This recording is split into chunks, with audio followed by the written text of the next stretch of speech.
اور رسول اللہ صلی اللہ علیہ وسلم کی چادر مبارک کو اٹھاتے ہیں، اپنے سینے سے لگاتے ہیں اور آنکھوں سے اس کو بوسہ دیتے ہیں۔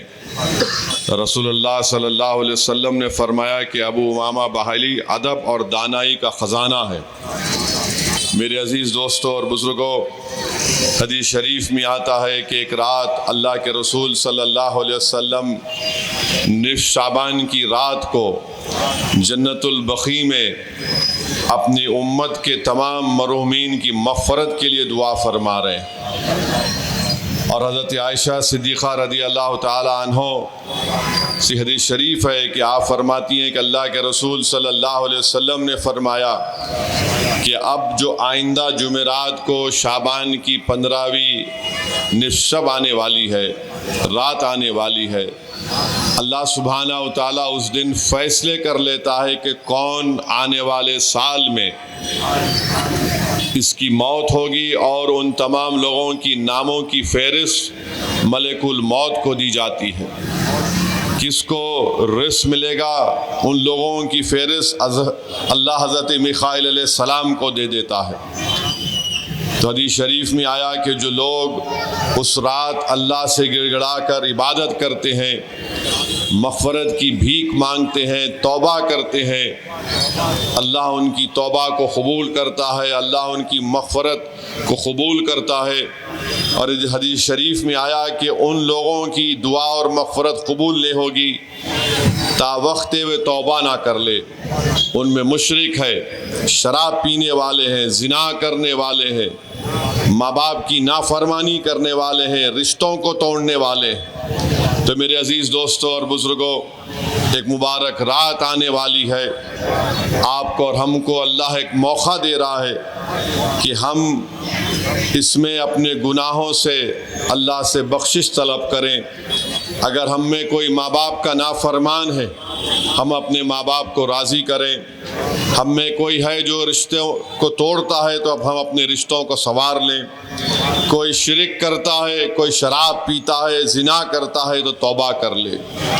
تو میرے عزیز دوستوں اور بزرگوں، یہ چند گزارشات مجھے آپ تک رکھنا تھا، اور اللہ سے ہم دعا کرتے ہیں کہ اللہ سبحانہ و تعالی ہم تمام کو، مسلمانوں کو نماز کا پابند بنائے۔ میں نے علماء کرام کی زبان مبارک سے سنا کہ 700 مرتبہ قرآن میں اللہ ذکر کر رہا ہے نماز کا۔ نماز ہم پر فرض ہے، نماز پڑھنا ہم مسلمان کے لیے ضروری ہے۔ ہم میں اور کافر میں فرق یہی ہے کہ ہم نماز پڑھتے ہیں، اور اگر ہم نماز ایک ایسا عظیم تحفہ ہے جس کو اللہ سبحانہ و تعالیٰ نے رسول اللہ صلی اللہ علیہ وسلم کو اپنے پاس عرش پر بلا کر اپنا دیدار کرا کر یہ تحفہ نماز کا رسول اللہ صلی اللہ علیہ وسلم کی امت کو دیا۔ تو میرے عزیز دوستو، نوجوانوں، اپنی مسجدوں کو آباد رکھیے۔ با جماعت نماز ادا کرنے کی ہم تمام کو پوری کوشش کرنا ہے، خاص طور سے فجر کی نماز کو۔ میں نے علماء کرام کی زبان مبارک سے سنا کہ جو فجر کی نماز نہیں پڑھتا، شیطان اس کے کان میں پیشاب کرتا ہے۔ جو نماز کو چھوڑتا ہے فجر کی، وہ شیطان کا جھنڈا اٹھا لیتا ہے، اور جو با جماعت فرض فجر کی نماز پڑھتا ہے، وہ اس کو ایک عظیم حق کا جھنڈا اس کو دیا جاتا ہے۔ تو میرے عزیز دوستوں اور بزرگوں، یہ بڑی مبارک محفل ہے کہ دارالعلوم امام احمد رضا خان میں آج جو 35ویں سال اس کا قیام ہو چکے ہیں۔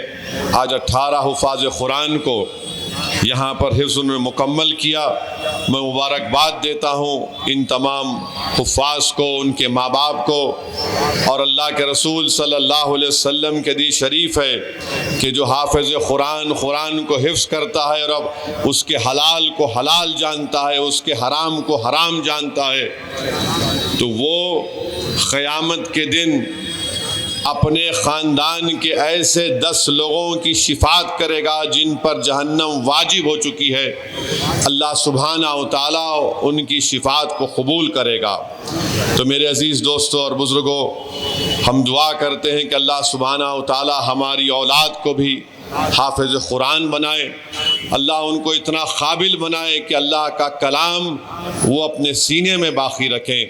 اور میرے عزیز دوستوں اور بزرگوں، قیامت کے دن حدیث شریف میں آیا کہ ان 18 حافظ قرآن کے ماں باپ کو انشاءاللہ تعالی اللہ قیامت کے دن ان کے سروں پر تاج رکھے گا، یعنی اولین حضرت آدم علیہ السلام سے لے کر رسول اللہ صلی اللہ علیہ وسلم کی امت ہوگی، ان خوش قسمت حفاظ کرام کے ماں باپ کے سروں پر تاج رکھا جائے گا، اور وہ تاج کی روشنی سورج کی روشنی سے زیادہ ہوگی۔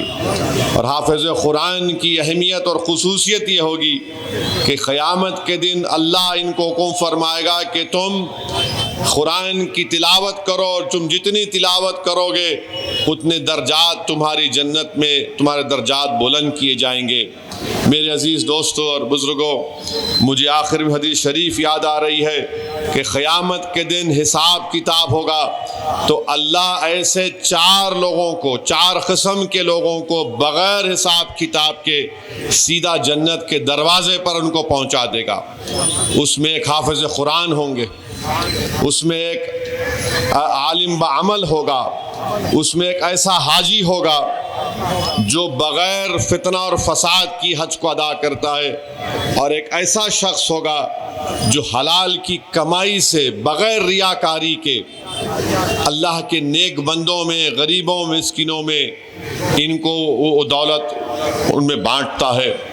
تو حضرت جبرائیل علیہ السلام کو بھیجائے گا، وہاں پر ان میں بحث ہوگی کہ جنت میں پہلے کون جائے گا، جس میں شہید بھی ہوگا۔ تو حضرت جبرائیل شہید سے پوچھیں گے تجھے کیسے معلوم ہوا کہ اللہ کی راہ میں شہادت دینے سے تو جنت میں جائے گا؟ وہ کہے گا کہ میں نے ایک عالم دین سے سنا۔ پھر اس شخص سے پوچھا جائے گا کہ اس حاجی سے پوچھا جائے گا کہ کیسے تجھے معلوم ہوا کہ جو حج کو ادا کرے گا اور بغیر فتنہ اور فساد کرے وہ جنت میں جائے گا؟ وہ کہے گا کہ میں نے ایک عالم کی زبان سے سنا۔ پھر اس شخص سے پوچھا جائے گا جو اپنی حلال کی کمائی بغیر ریاکاری کے اللہ کی راہ میں خرچ کرتا ہے، تو وہ کہے گا کہ میں نے ایک عالم کی زبان سے سنا۔ تو وہ عالم دین چیخ مار کر کہے گا اگر یہ حلال کمائی سے کمانے والا یہ شخص اگر مجھے پیسے نہیں دیتا، مدد نہیں کرتا، تو میں یہ علم حاصل کرنا میرے لیے مشکل ہو جاتا۔ تو میرے عزیز دوستوں اور بزرگوں، یہ اللہ کا بہت بڑا کرم ہے کہ اللہ ہم کو مسلمان بنایا، اور سب سے بڑا اعزاز یہ ہے کہ ہم رسول اللہ صلی اللہ علیہ وسلم کے امتی ہیں۔ ہمارے لیے، آپ کے لیے سب سے بڑی دولت یہ ہے۔ اور یاد رکھیے، شہید کے خون کے برابر علماؤں کی سیاہی ہوگی، شہید کے خون کے برابر علماؤں کی سیاہی ہوگی۔ ایک شہید اپنی جان کو قربان کر کے دین اسلام کو مضبوط بناتا ہے، ایک عالم دین اپنے سیاہی سے ایمان کو بچاتے ہم تمام لوگوں کے۔ تو میرے عزیز بزرگوں اور دوستوں، علماء کرام کی عزت کرنا، حفاظ کرام کی عزت کرنا، اور حدیث شریف میں آیا کہ جب یہ حفاظ کرام اس دنیا سے جائیں گے تو اللہ زمین کو حکم فرمائے گا کہ تم ان کے دلوں کو ہاتھ مت لگاؤ، کیونکہ اس میں ان کے دلوں میں میرا کلام ہے۔ تو میرے عزیز دوستوں اور بزرگوں، اللہ کا کرم ہے کہ ہمارے مدرسے آباد ہیں، پورے ملک میں ہمارے مدرسے آباد ہیں، اور انشاءاللہ تعالی صبح قیامت تک آباد رہیں گے۔